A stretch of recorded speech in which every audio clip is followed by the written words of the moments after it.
Slow down, you move too fast. Gotta make the morning last. Kicking down the cobblestones, looking for fun, feeling groovy. Ba-da-da-da-da-da-dum, feeling groovy. Well, welcome everybody to the bridge. And we've got a great guest for us today. And Janice, you are the honorary 100th person. You are our 100th. Oh, We don't have a prize for you. We should that's have okay. for you. Okay. Episode, and I think this morning you subscribed, so I think that might bump us up to 114 subscribers. That's great. Thank you for doing that. Yeah, you're getting there. Yep. Yeah, we've been doing this a little bit at a time, and we've been doing it for about a year, and we're having fun. That's the main thing. Well, that's it. Yeah. I mean, it shouldn't be work. It should be fun. That's right. That's right. So, Sandy, have you got a quote for us? I do. We are going to quote Will Rogers, and he said, "Don't let yesterday take up too much of today." Oh, yesterday was start overtime, right? That might be a good suggestion. So, Janice, Brathwaite, did I say that right? I asked you before. I forgot. Janice is in. Is it Massachusetts that you're in? Salem, Massachusetts, yeah. Salem, okay. And we're going to have you kind of introduce yourself. Tell us a little bit about who you are and what you do, and we'll kind of take it from there. Okay. Well, thank you, first of all, for having me on in your 100th edition of your podcast. I feel honored. So I am, as I said, Janice Brathwaite. And for 17 years, I worked in the for-profit area for many years, and eventually transformed and went over to the nonprofit area and ended up in healthcare, which was something I knew nothing about. I knew to go to the doctor, and that was about it. I was joking with somebody the other day, and I said the way I explained what happened when I got in that position was I felt like I walked in the middle of a movie. Everybody knew the plot but me. And it took a while. And it was community health. So it was community health centers in Massachusetts, 52 community health centers that I worked with. And I really grew to admire all the work that they do. And, they don't get a lot of money, but they certainly do a lot of hard work and good work in the communities around Massachusetts. So it was an honor to work for them for 17 years. When I left them, I had started an idea about starting my own little business company. And I had started it before, I started the ideas and shaping it before COVID. And then COVID hit, and I was still working. So when you're in the healthcare during COVID, it was a very difficult time. Yeah. So I kind of put it on the back burner, and then I decided to leave where I was. And I said, I think there's an English saying, in for a penny or in for a pound. You're going to make a decision about whether you're going all in or you're going to get out. So I said, you know what? I think there's something here. I believe there's something here, and I'm going to, go forward. And my focus is going to be on improving, I would say, the work-life balance and work-life for employees. Because one of the questions I asked myself when I first started this was, why haven't things gotten better for employees? Right. And, you have, ebbs and flows, but most of the time it's not up here, it's kind of down here. And I said, there must be something that's contributing to it. So I started doing a lot of research, and I came across organizational culture. And the more I read about it, the more I knew that this was probably the root of many of the issues that are occurring in organizations today. Yeah. So that became my focus. That's awesome. You and Sandy have an alignment here. Sandy was in early childhood ed. Okay. And when I met Sandy, she had brought me in to help with her culture, the workplace culture. She wasn't happy with. Well, Sandy, you tell your story about what brought you to the place of talking about culture. It just was not a healthy work culture. And one of the things that I felt very strongly about, but one thing, they didn't think I was their supervisor. You know, they were mistaking my role as part of the educational, the people that were coming in from Head Start and ECAP for early learning. They were looking at them as if they weren't. So we had to align that, figure that out. And the ESD and I would sit down together with teachers instead of having them go into the room and just talk to the teachers. We brought it together so that they could see both of us had a role to play in that situation in the betterment of our program. And we Sue came in and helped learn about communication skills. We did a handbook that was comprehensive in how things were going to look, what we were going to do, our guideline. And then we also brought in Kids at Hope, which was giving our children as well as our staff hope for the future and how is that going to look. And that became the change of our culture. And it was like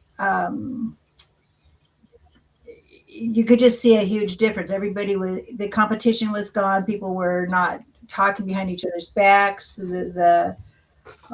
That's like a cancer in a program. If you're triangulating the people instead of going to the people you need to talk to. I got to know my teachers and spent time with them on a one-to-one basis to find out what something would look like for them. I mean, it was kind of like a Camelot for a while. Yeah. It really felt like we were smooth sailing, and yeah, COVID hit well before I retired. And you're correct. It just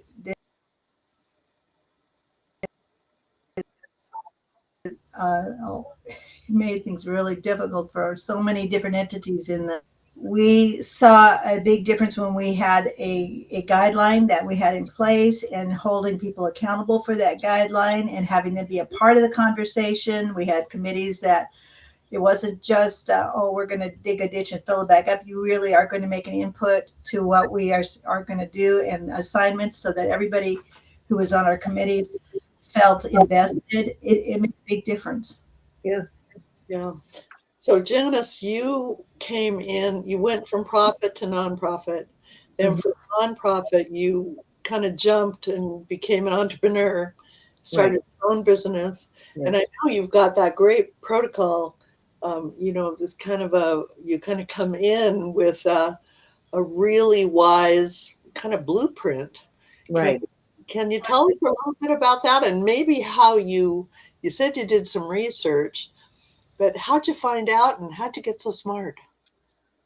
Well, I think it's experience. A lot of it is experience, and having been an employee most of my life, I kind of can see the certain things that have impacted me as an employee, and I've looked around and I saw what was impacting others as well. So I decided that when I said I did research, I actually got certified I can deliver this assessment called by Human Synergistics, which is one of the top assessment companies that does culture work in the world. They work with people all over the world.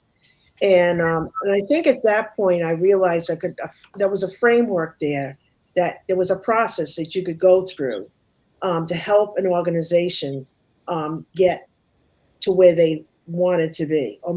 I mean, sometimes they don't even know. I mean, sometimes they're going along and they don't even know there's a problem.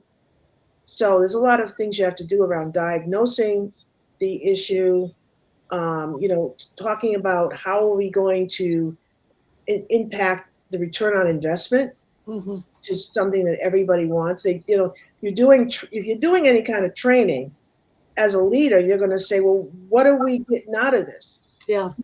How it's going to affect the bottom line. And if you can't show them how it's going to affect the bottom line, they'll be iffy about doing it. Like they may, but maybe they'll say, oh, I don't know. That's a lot of money and I don't want to do it because it's. Yeah. But the way I really structured my program is that I look at organizational culture as the foundation of any organization. Mhm. And I look at it as if it has bricks, like a foundation would have. Mhm. And each one of those bricks helps to hold up the organization. Mhm. If one of those or two of those bricks get a crack in them, which is the culture issue, Mhm. it destabilizes the whole building. Right. It destabilizes the whole organization.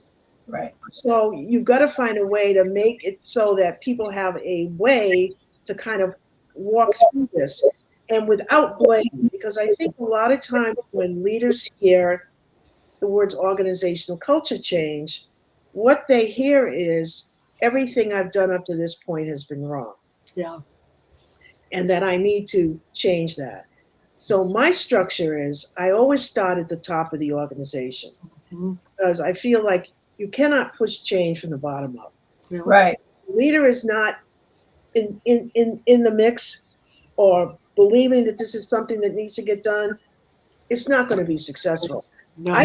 I did lean training for, the organization that I worked at, and I noticed that when a leader would say, say the words, "We're very interested in doing this," but never put anything into it.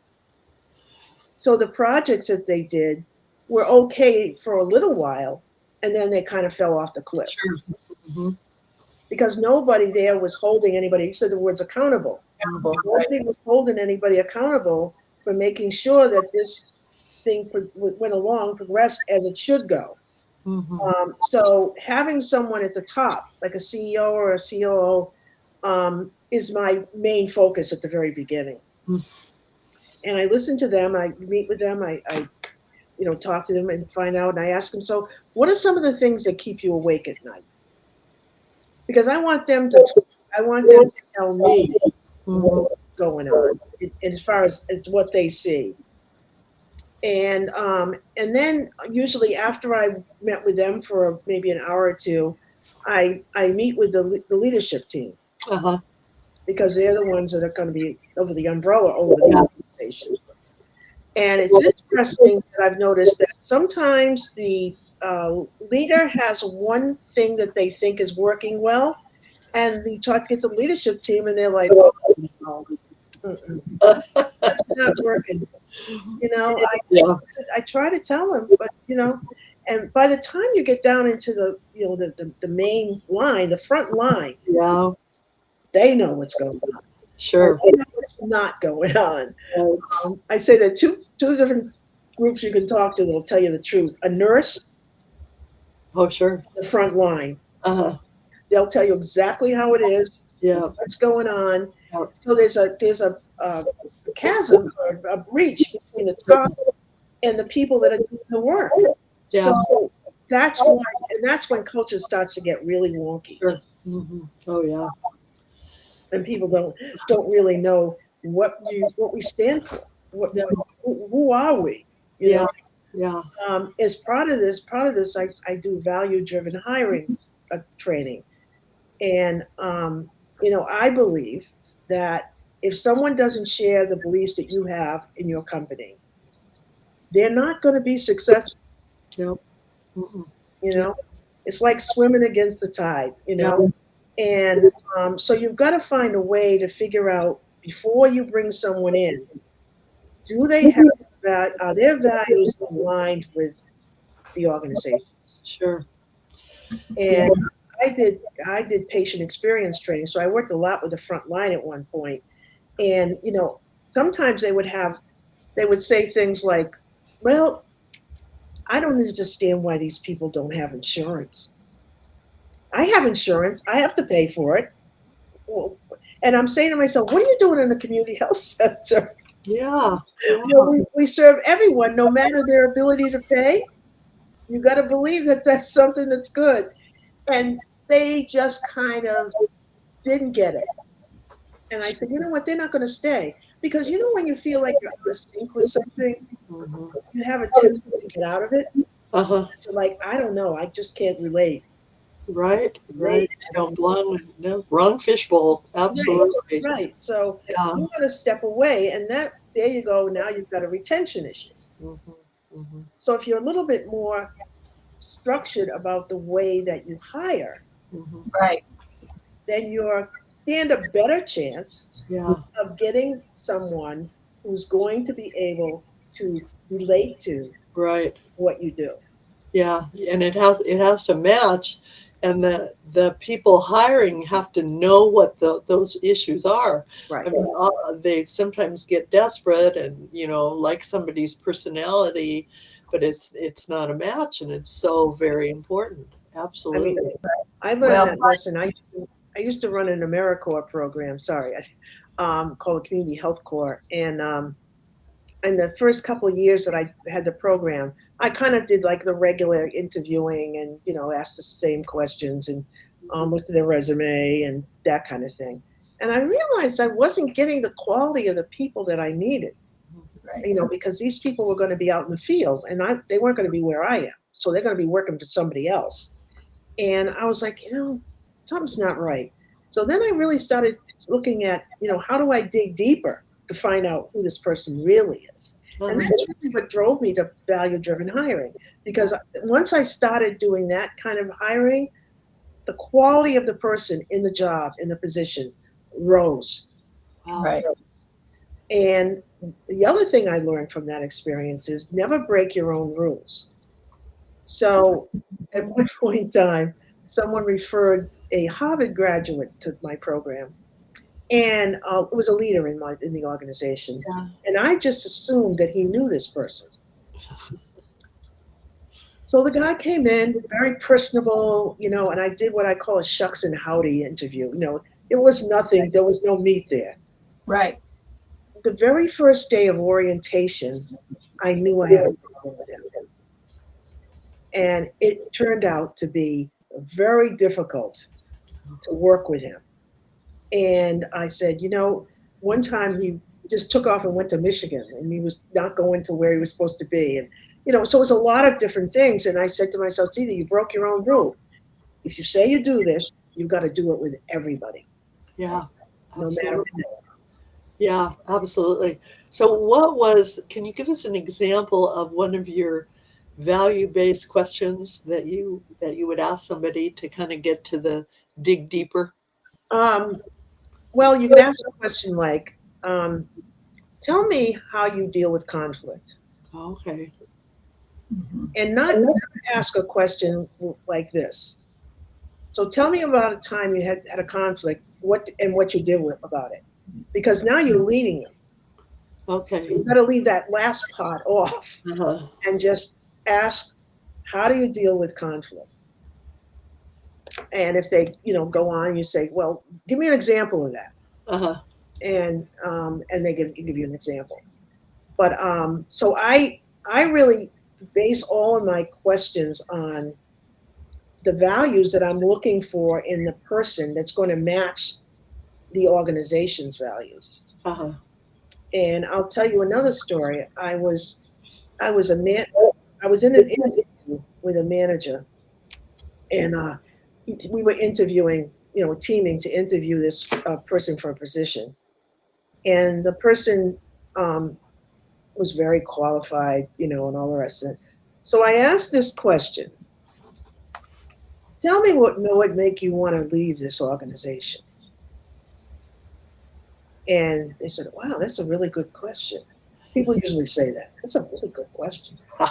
And well, if I didn't have anywhere to grow, if I didn't have a way to move up, Uh-huh. I knew in this position there was nothing after manager. So after I got through the interview, I said to the manager, don't hire this because she's not going to stay. No. You can't give her what she says she needs. Yeah. And oh, so no, they'll be fine. So they hired her.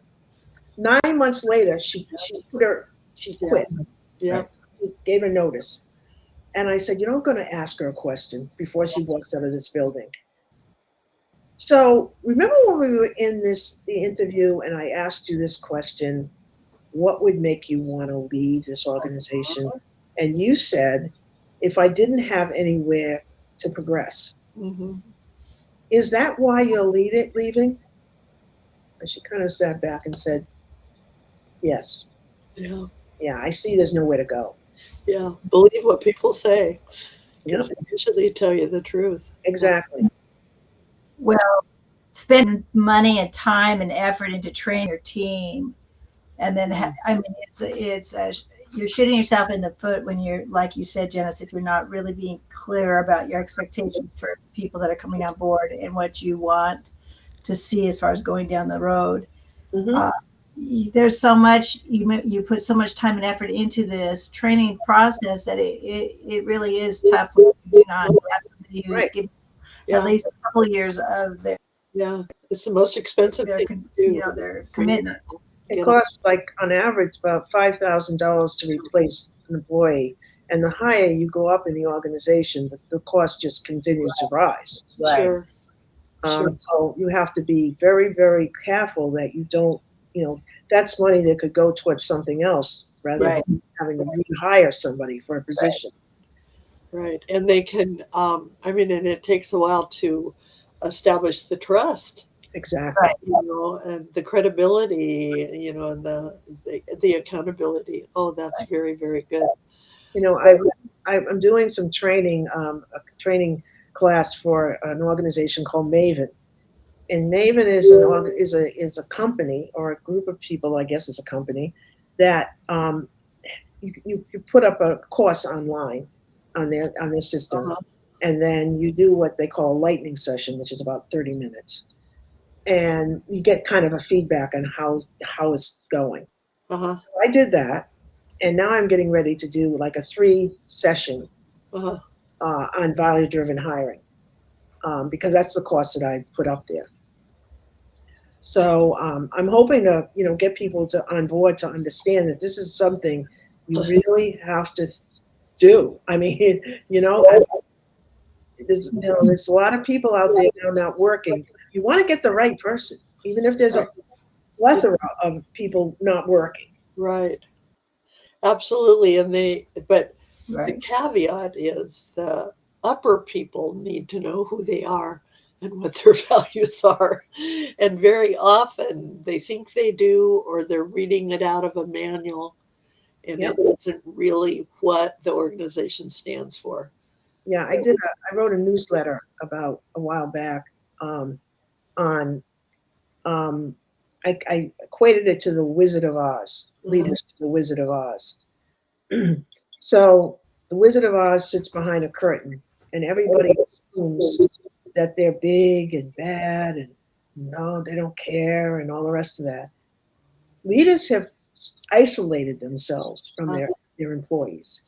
Yeah. So you know what happens? What happened with Dorothy? She made it up. She said that's that person's life. Yeah. Well, behind the curtain's a little guy. Yeah. Yeah. So you've got to come out of your office. You've got to get out and mix with the people that work for you, Uh-huh. and talk to them, and not just about work. Get to know them. Have people get to know you, because right now it's not happening. No. And leaders always say, "Oh, I'm so busy. I'm so busy." And yes, I get it, but maybe maybe you're not delegating as well as you should. Yeah. Yeah. So No, I call it's called management by walking around. Yeah. Yeah. Yeah. I remember that Yeah. book years ago. Yep. But it's really more than that too. And you touched on this, Janice. It's really knowing and caring that, you know what I mean?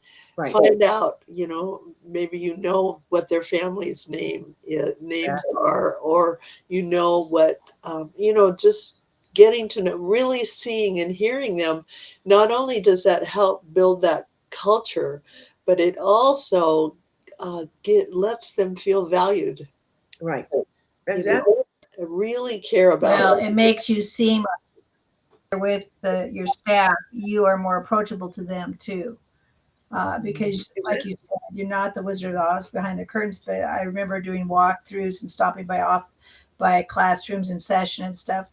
Often it was hard when we had COVID, because some of the rules changed. But up to that time, I liked to spend as much time out of my office as in my office, being able to be there when the kids came in off the buses, and being there and walking the hallways and stopping by the classrooms and getting to know the children and the families, so that we could be holistic in our approach to serving the community. Yeah. A lot of leaders say that, we have regular staff meetings. No, it's not going to do it. Or we'll have a pizza party once a month. And no, you've got to, it's not about having all these people around you. It's about interacting. It's a connection. Yeah. Yeah, absolutely. I'm kind of developing a series for us to work on in the podcast, and I'm calling it community building. Yep. And it really is a really good, and the other word that's popping up all the time is servant leadership. Yes. Because you're serving the people that work for you. Exactly. You really are serving them. They're not serving you. You know Right. what I mean? Right. And it's all about being present during conversations. We had a guy this week that called it deep listening. Listening without my agenda, but listening for what you're really saying. And people don't have to be right when you really listen to them. No. They just want to be heard. Exactly. Yeah. Yeah. And I learned so much about. This is when I was in the for-profit world. I was in banking. I learned so much about the people that worked in the department that I was in, because one of the reasons my boss said she hired me was because she wanted to kind of break down those walls that were there, because the previous person had been very militant, Right. and she didn't want that. So I said to myself, well, how am I going to get to know these people? I got to get up and go and talk to them. And so that they trust me and I trust them.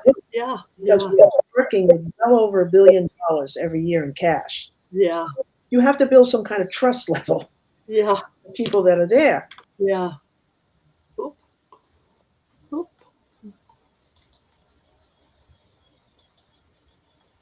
Oh, there you are. I don't know where you went. I had a blip. Hopefully I didn't touch my computer. I'll move my keyboard away. So it's one of those things where you have to be present, like you said, and not phony about it. Right. Really, really listen. Authentic. Yeah. Mm-hmm. That's Well, true. and Janice, if you develop a culture that's a healthy culture, one of the things that was important to me as a manager is I wanted people to love coming to work. I wanted them to have joy and bring it with them when they walked in that door, because it makes a huge difference on the outcome when somebody is on a JOB. It's something that they really believe in to their labor.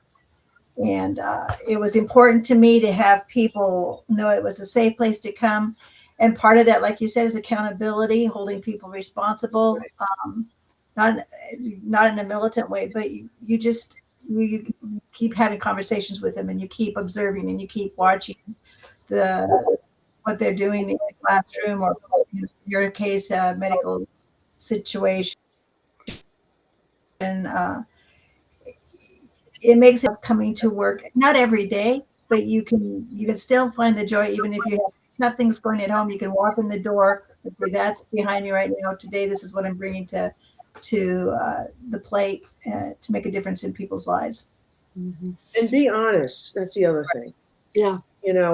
People know. There's something coming down the road, and there's all this chatter about it, and they don't know exactly how it's going to impact them. You, as a leader, should talk to them about it. Mm-hmm.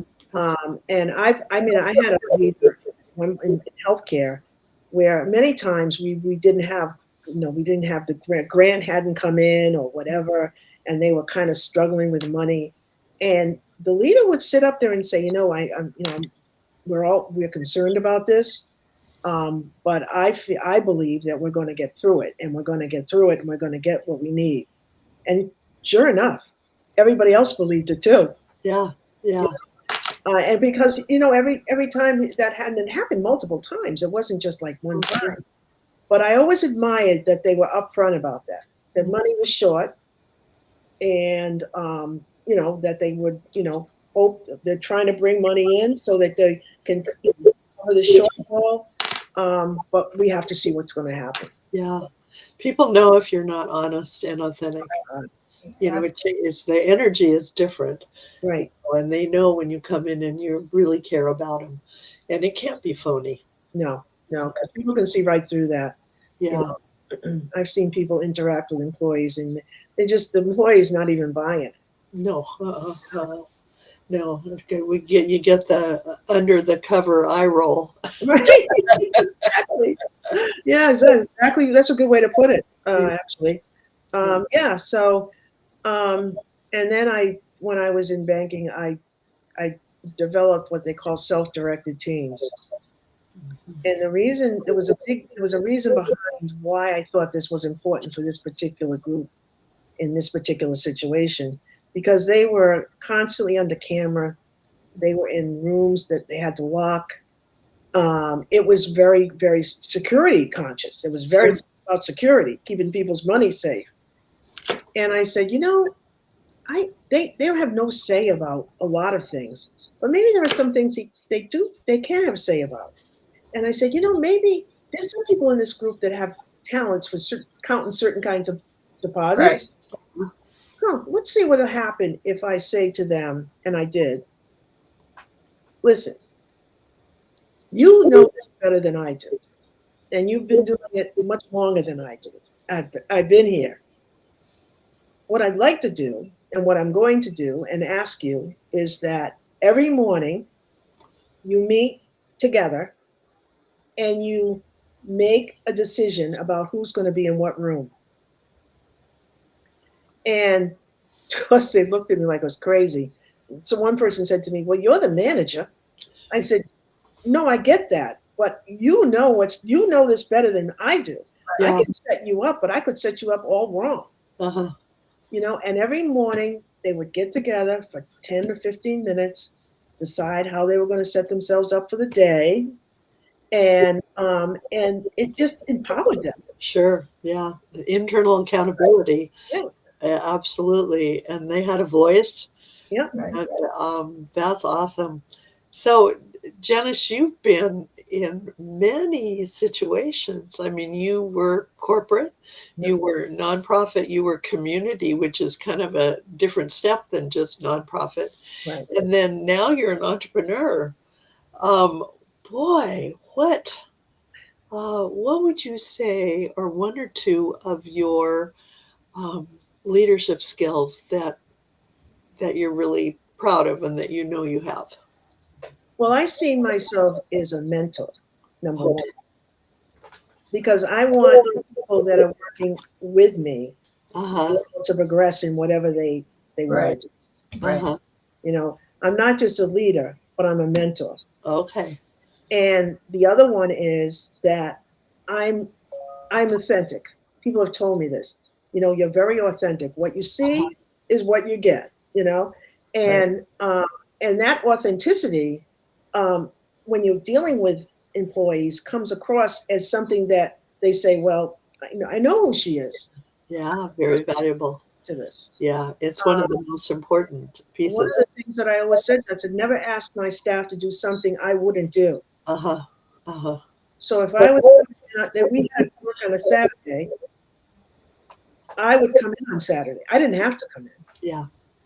But I would come in and I would stay until they were done. Yeah. And I said, you know, I'm going to make that a mantra for my leadership is never ask your staff to do something you would not do. That's great. And, you know, that really does, both of those characteristics come under the term servant leadership. Mm-hmm. You know, as a servant leader, I want to mentor the people I work with so that they can replace me.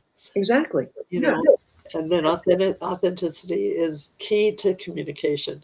Right. And sometimes people see that, you know, they're mentoring somebody and they're, you know, they go to a different department or whatever, but they're still valuable to the organization. Maybe they don't work with you anymore. No. But they work for the organization, and they're going to add value Yeah, in the next job that they have because of you. that's right. That's right. And they're valuable to society, Right. when people have those lasting values that are true and they mean a Mhm. lot, and people know that. Yeah, That's I really still true. have people call me from my job that I worked at. They're having a career issue, or they're having Sure. some problem, or they're thinking about leaving within it, and they kind of like play out the situation. Uh-huh. Um, I That's one of the reasons why I became a coach. Uh-huh. I said, if I'm going to work with leaders and I'm going to need to coach them sometimes into certain things, I got to know how to coach. Uh-huh. So I became a life coach and an executive coach. Yeah. And I've done some life coaching, which is fine, Yeah. but the executive coaching is what I I really agree was with you. I'm proud of. the same way. I like the organizational life coach. I had a life coaching, It's tough, doesn't, well, it doesn't do anything for me. right? And that's Because I exactly like that's the, what I say. It doesn't do anything for me. Uh, no. I mean, I can do it. Uh-huh. There's a lot of things we can do, but we don't feel the passion about doing it. Uh, and I'll bet that when you learned how to coach, you really already knew how to do all of it. Well, it was a lot. You've been coaching your whole Yeah, life. Yeah. and my whole life, yeah, working with the various people, various levels. Sometimes you have to coach people into things that's really value for them and for the organization. Sure. Well, I know my definition of organizational coaching is eliciting best thinking in others. And I like that for the classroom, but you did it with your self-led team, self-managed teams. Yes, yeah, You were teaching them how to do it. You weren't just telling them what to do. no, no. And that's I the hope value of it. when I did it, I hope that they would take it somewhere where they went the next step in their careers. Yeah. Um, I mean, I had a mentor at the bank. Actually, I try to encourage people that when they say they need a mentor, I say, well, look at somebody in the organization that has something you want. Right. And in this case, it was somebody in the organization, a senior VP, who every time she got up to speak, she acted like it was the simplest thing in the world. I mean, no nerves, nothing. And I Yeah. would sit there and I'd be stunned. I'd be like mesmerized. And I said, I want to be like that. I want to be able to do that. And so I went to her. I said, can we set up a meeting? I'd like to talk to you about something. And she said, oh, yeah, sure. So I came in and I said, I told her I admire your ability to do this. I admire this in a lot of people that can do it because it's not easy. And I said, I was wondering if you'd mentor me. And she said, oh yeah, I'd love to, you know, maybe after a meeting, you can debrief on, what you saw and, what you feel like you can actually, take on yourself. Right. So it was a good relationship, but sometimes you have to go to a mentor Yeah. because people don't see themselves like that sometimes. They just, Especially good ones. People that are good at it don't. right. Because they're very humble. Yeah. And but hopefully you don't have somebody who tries to tell you something. Right. Coaching's different than telling. You have to come to it on your own, Uh-huh. and so in the coaching world, one of the things is you don't tell people what to do. Right. They have to do it. They have to come up with the thing themselves. Yeah. And in some ways that it happens in culture, but I think it's more in the coaching of life coaching, because I think sometimes you have to be. People don't like when you're coaching a leader. Maybe they don't have all the skills. So how are we going to get you to that point where you have those skills? Uh-huh. Right. Yeah. And kind of talk about, what are some of the things that they do really well, and what are some of the things that they feel like they could do better? Yeah. Well, it all boils down to self-reflection. Yes. And I like to liken it to adult learning in general. Mm-hmm. Learning in general, because people that are curious, always interested in something else, they'll go after that curiosity and they'll get what they want. Right. you figure out how to do it. Yep. So tell me, I'm going to say, what caused you to jump off the bridge into entrepreneurship? What was your trait that Um, made you leap? I think I should have done it a long time ago. That's my biggest regret. Right. But I had family and I had kids in college, and one thing after another. You can always find a reason not to do something. So I said, this is the time. Uh-huh. I'm in a different stage in my life, and I can really take the time to build something where I didn't have time before. Yeah, Right. And that's why I said when it was COVID was going on, I couldn't do this and the health thing at the same time. I mean, one of them would have suffered, or maybe both of them would have yeah, suffered. yeah, So I said, I'm going to take the leap. My family has been very supportive, which is great. My two sons, and I was trying to encourage one of them to go out on his own when he lost his job, but some people are not ready. They're just not ready, yeah. or maybe they'll never be ready. Maybe that's not their That's not it. not their journey, Right. Yeah, So I'm so glad that I did it, because I'll tell you, this was like getting a master's degree, learning how to do this. oh yeah, All the Sure. Yeah. of running your own business. yeah. You could literally call it a master's degree. Or a doctorate. Oh, it's probably a doctorate. Yeah, you're probably a doctorate, because marketing. I didn't have to do marketing when I was working. Somebody else did that. I didn't have to worry about that. I didn't have to worry about going out and getting people to come in and give money to the company. That wasn't, I didn't have to do that. So now it's a different vibe. And you have to learn. You make mistakes along the way. I've certainly made my share. But from those mistakes, I've learned what not to do. And when is the time to do certain things? Yeah, Like I rushed to put a website up when I first started, and it was okay. I really didn't have the structure of the company, and I think before you do a website, you really need to know the structure of what you're going to be doing. yeah, And I kept thinking about it. I said, I've got to fix that website, because it's not who I am anymore. yeah, It's like anything else. It changed. I changed. It changed. It has to change. yeah. So I sat with a web designer, and we just redid it. They launched it this last week, and I'm really proud of it, because it is me. Yeah, that's just it. It's got to be you. Yeah, That when someone else does it, and you don't give them the input. right. It doesn't feel like you. No, Yeah, no.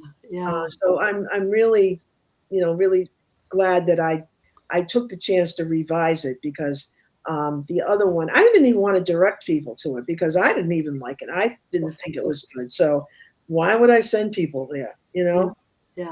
They're not going to know exactly what it is I do. So, but now I don't feel that way. I feel okay. So, Janice, what is Miss Mentor? What is one piece of advice that you would have for someone coming up through the ranks? Take every training that you can possibly get.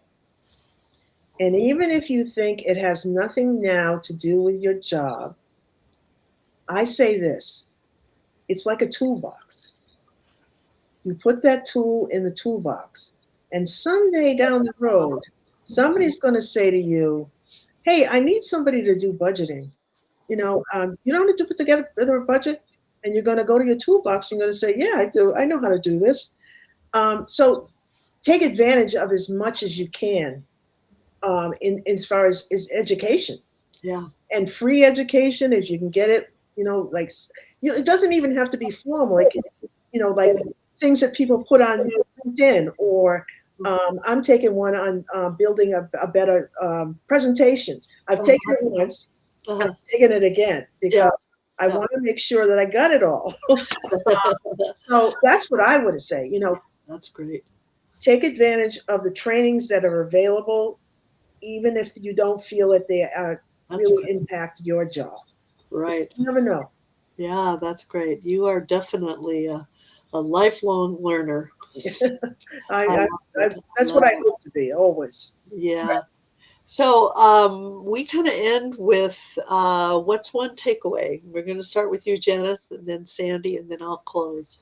What's one takeaway from our conversation today? Am I starting or? Yeah, you're Yeah. starting. One takeaway was I never thought about culture in early ed and how.